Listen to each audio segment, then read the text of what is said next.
Guinness book of world record में India के एक ऐसे इंसान का नाम था जिसने एक नहीं, दो नहीं, बल्कि 931 लोगों का कत्ल किया था। ये एक ऐसा इंसान था जिसके बारे में सुनकर ब्रिटिशर्स तक कांप उठते थे।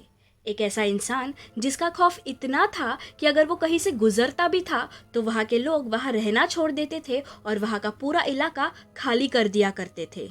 ये नाम था इंडिया के प्री इंडिपेंडेंस के सबसे खूंखार सीरियल किलर ठग बहराम का। He was also known as Behram zamindar. कुछ लोग उसे merciless killer, handkerchief killer and world record killer के नाम से भी जानते हैं। इस आदमी ने 100 नहीं, 200 नहीं, बल्कि 931 लोगों को मौत के घाट उतारा था। आइए जानते हैं सीरियल किलर ठग बहराम की कहानी मेरी जुबानी। इस खतरनाक सीरियल किलर का जन्म 1765 जबलपुर में हुआ था। ये एक छोटे से शहर मध्य प्रदेश में स्थित है। बचपन में बहराम काफी शांत रहने वाला बच्चा था। उसे लोगों से मिलना या उनसे बातचीत करने में कोई दिलचस्पी नहीं थी। And in today's world we call such person as introvert. मगर ये सब तब बदला जब उसकी मुलाकात एक 21 साल के ठग से हुई।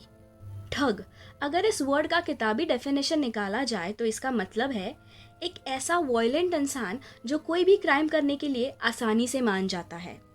पुराने ज़माने में ऐसे कई सारे छोटे मोटे ठग हुआ करते थे जो मेजरली चोरी के मामलों में इन्वॉल्व होते थे।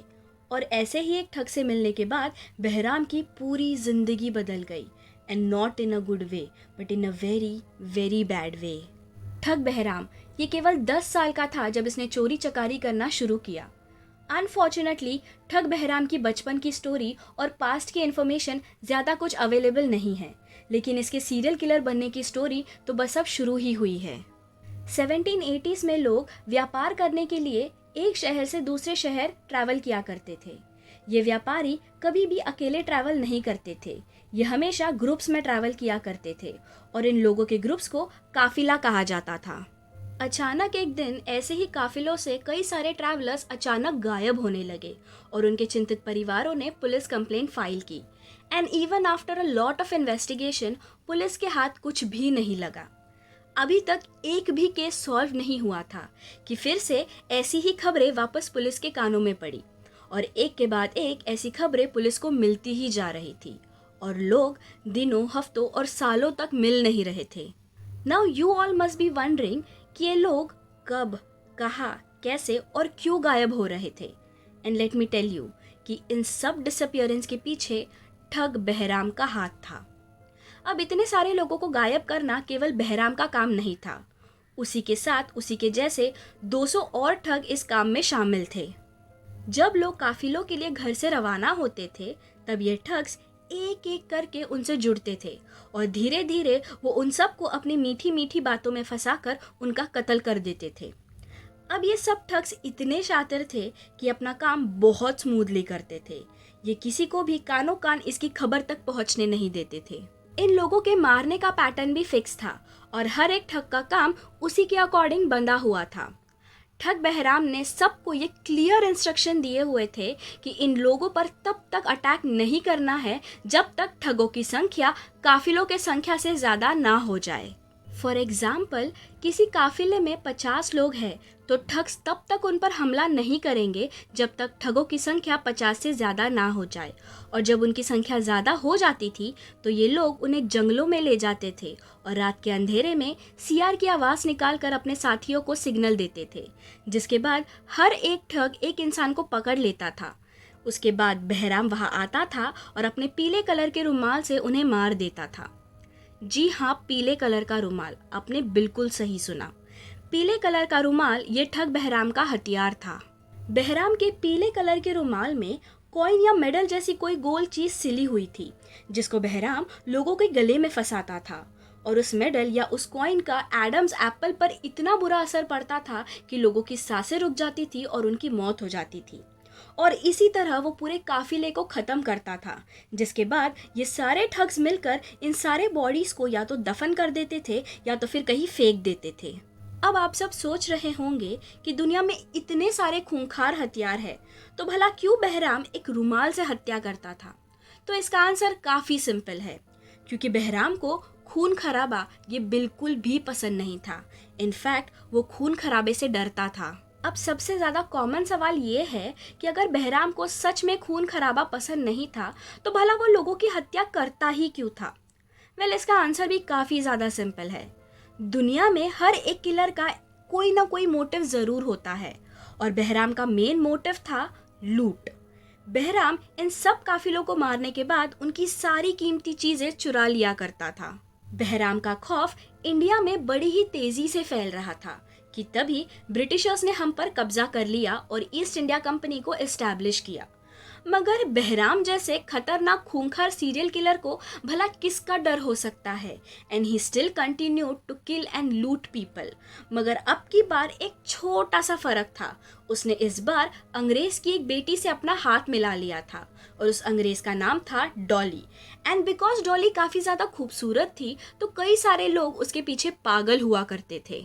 आई एम प्रिटी श्योर कि आप लोगों ने ये बात सुनी होगी कि पुराने ज़माने में लोग हुक्के के काफ़ी ज़्यादा शौकीन थे और इसी चीज़ का फ़ायदा ये सारे ठग्स उठाते थे। ये सारे ठग्स उन्हें हुक्के के नशे करवाते थे और जब काफिले के लोग हुक्के के नशे में होते थे तो बहराम और उसकी पूरी टीम चुपचाप अपना काम कर लेती थी। इसी टैक्टिक का फायदा उठा के ठग बहराम और डॉली ये दोनों काफिलों में चले जाते थे, जहाँ पर डॉली सबसे पहले काफिलों के लोगों को सिड्यूस करती थी, जिसके बाद बहुत सारा नाच गाना होता था। और कभी कभी तो ये ठग्स काफिलों के खानों में धतूरा मिला देते थे। अब ये धतूरा एक पॉइजनस प्लांट है। इनिशियली गायब होने के लिस्ट में ना सिर्फ इंडियंस ही थे, बट बाद में British army, British soldiers, traders, इन सब के नाम शामिल हो चुके थे। ब्रिटिशर्स के बीच में इन ठगी कल्ट का खौफ बढ़ते जा रहा था, क्योंकि दिल्ली, भोपाल, जबलपुर, लाहौर, बेसिकली पूरा नॉर्थ और सेंट्रल इंडिया के लोग गायब होना शुरू हो चुके थे। बहराम के डर से लोग बाहर निकलने के लिए डरते थे और चारों तरफ बस इन ठगों की बातें हुआ करती थी। अब सबसे गौर फरमाने वाली बात यह है कि ये ठग्स छुपते कहाँ थे और इतनी जांच पड़ताल होने के बाद, इतनी इन्वेस्टिगेशन होने के बाद भी कोई भी ठग पकड़ा कैसे नहीं गया?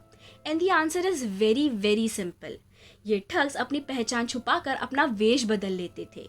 ये ठग्स झूठ बोलने में माहिर थे और ये किसी को भी चकमा देने में माहिर थे। These thugs were very smart. ये सारे ठग्स उन फैमिलीज के साथ रहते थे जिनके फैमिली मेंबर्स गायब हो गए थे, जिस कारण इनके सामने इन्हीं की बातें होती थी और ये बड़ी ही चालाकी से उनकी सारी कॉन्वर्जेशन बड़े ही मज़े से सुनते थे। गांव में जब भी फसल लगने का टाइम होता था तब ये लोग वहीं रहते थे और उन्हीं काफिलों में बैठकर वहां से निकल जाते थे, ये कहकर कि वो लोग इन फसलों को बेचने जा रहे हैं। And that's when they started the kill and लूट मिशन। ब्रिटिशर्स ये सारी घटनाएं बार बार देखकर काफी ज्यादा टेंशन में आ गए थे और इतने सारे और इतनी बार इन्वेस्टिगेशन करने के बाद भी जब कुछ हाथ नहीं आया, तब उन्होंने ब्रिटेन से एक काबिल detective and officer captain William siemens को बुलाया। कैप्टन विलियम सीमेंस काफ़ी काबिल अफसर थे और उनको अगर कोई काम सौंपा जाता था तो जब तक वो काम पूरा नहीं होता तब तक वो चैन से नहीं बैठते थे। कैप्टन विलियम सीमेंस के इंडिया आने के बाद इरेडिकेशन ऑफ ठगी इस नाम का एक डिपार्टमेंट बनाया गया and he was the head of this department. Captain William siemens ने ठगीज को पकड़ने के लिए कई सारे स्ट्रैटेजीज बनाए थे। वहीं दूसरी ओर बहराम और डॉली के बीच बहुत बड़ा झगड़ा हुआ था। डॉली ने काम पर आने के लिए मना कर दिया जस्ट बाय सेइंग कि उसे अब बहराम के साथ काम नहीं करना है, मगर बहराम को इस बात से कोई भी फर्क नहीं पड़ा। बहराम ने एक अंग्रेजी दिखने वाले आदमी सर सैयद अली खान से हाथ मिला लिया। सर सैयद अली खान को लोग ब्रिटिशर्स भी बुलाते थे because of his white skin. वो अपने गोरे रंग के कारण ब्रिटिशर्स को चकमा भी दिया करता था। बहराम का लोगों को मारना और लूटना दिन ब दिन बढ़ते ही जा रहा था और अब वो ब्रिटिश ऑफिसर्स को भी लूट रहा था। इन सब से निपटने के लिए सीमेंस ने इन ठग्स को जड़ से उखाड़ने की सोची। सीमेंस ने नॉर्थ सेंट्रल के सारे जंगलों को काटने की सोची बिकॉज ये सारे ठग्स उन्हीं जंगलों में रहते थे। सीमेंस ने सोचा कि अगर इनकी रहने की ही जगह उखाड़ दी जाए तो ये लोग छुपेंगे कहाँ। सीमेंस ने कई बार अपने पुलिस ऑफिसर्स को इन ठगीज को पकड़ने के लिए भेजा था, मगर जितनी भी बार जो भी पुलिस ऑफिसर्स गए वो कभी वापस लौटकर नहीं आए और अब ये एक चिंता का मुद्दा बन गया था, क्योंकि अगर इसी तरह ऑफिसर्स गायब होते रहे तो ब्रिटिश का डिफेंस काफ़ी ज़्यादा वीक हो जाएगा, जिस कारण सीमेंस ने एक नई स्ट्रैटेजी बनाई। सीमंस ने अपने जासूसों से कहा कि कोई भी ठगों को नहीं पकड़ेगा, बल्कि उनकी हरकतों को वो ऑब्जर्व करेंगे और उसकी रिपोर्ट सीमंस को लाकर देंगे। इसी ऑब्जर्वेशन के कारण बहराम का अंग्रेज सर सैयद अली खान सीमंस के पकड़ में आ गया। खान को गिरफ्तार कर लिया गया और उसे पूछताछ शुरू की, मगर वो बहराम से इतना लॉयल था कि उसने बहराम की कोई भी इंफॉर्मेशन किसी को भी नहीं दी। खान के मुंह से सच उगलवाने के लिए सीमंस ने कई तरकीबें आजमाई, जिसमें से सबसे दर्दनाक तरकीब थी सर सैयद अली खान के फैमिली को टॉर्चर करना। जब खान ने ये देखा कि उसकी गुनाहों की सजा उसकी फैमिली को मिल रही है, that's when he spoke everything about Bahram, and Bahram का सारा सच अब सीमन के सामने आ गया था। सीमंस ने तुरंत ही खान की बताई हुई जगहों पर रेड मारी, मगर वहां उन्हें बहराम तो नहीं मिला, लेकिन 5 लाख कंकालें मिली। ये उन्हीं लोगों की कंकालें थी जो लोग मिसिंग थे। धीरे धीरे ऐसे ही रेड मारकर कुल 200 ठग्स को पकड़ लिया गया, एंड इन द ईयर 1839 इनके पीछे का मास्टरमाइंड ठग बहराम भी पकड़ा गया। 74 की उम्र में ठग बहराम पकड़ा गया। उसे पूछताछ की गई तब उसने बताया कि उसने 1 नहीं 2 नहीं बल्कि 931 लोगों का कत्ल किया है। जब पुलिस ऑफिसर्स ने उससे पूछा कि भला वो एक रुमाल का इस्तेमाल करके लोगों की हत्या क्यों करता था, तो उसने कहा, मना खून खराबा पसंद नहीं, डर लागे मने, और इसी कारण वो सबको एक शांत मौत देता था। ठग बहराम ने ये कन्फेस किया कि ये सारी चीजें सिर्फ एक रिचुअल थी। कहा जाता है कि ये सारे ठग्स गॉडेस काली के बहुत बड़े भक्त थे और उनकी पूजा किया करते थे, और उनके लिए ये सारे मर्डर्स केवल एक बलि थी।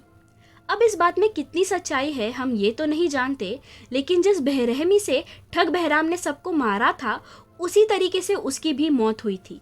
फर्क सिर्फ इतना था कि रुमाल की जगह पर इस बार फांसी की रस्सी थी। 60 से 70 सालों तक इस ठगी कल्ट का तहलका पूरे भारत में मचा हुआ था, एंड फाइनली 1840 में इस पत्थर दिल इंसान को फांसी सुनाई गई, जिसके बाद लोगों का गायब होना बंद हो गया। अनफॉर्चुनेटली बहराम और उसके ग्रुप ने जो भी चीज़ें लूटी थी वो आज तक बरामद नहीं हुई, चाहे वो सोना चांदी हो या फिर कोई वैल्यूएबल आइटम। दुनिया में 95% ऑफ द क्राइम्स पैसों के लिए और प्रॉपर्टी के लिए ही किए जाते हैं। आजकल की दुनिया में एक इंसान की उतनी कीमत नहीं है जितनी एक बंजर पड़ी ज़मीन की कीमत है। एनीवेज, आज की ठग बहराम की कहानी यही ख़त्म हुई। आई एंड माई ठग बहराम्स ट्रू क्राइम डॉक्यूमेंट्री। अगर आपको crime stories, crime documentaries, serial killer documentaries देखना पसंद है, then make sure to subscribe to my channel and then hit the bell icon.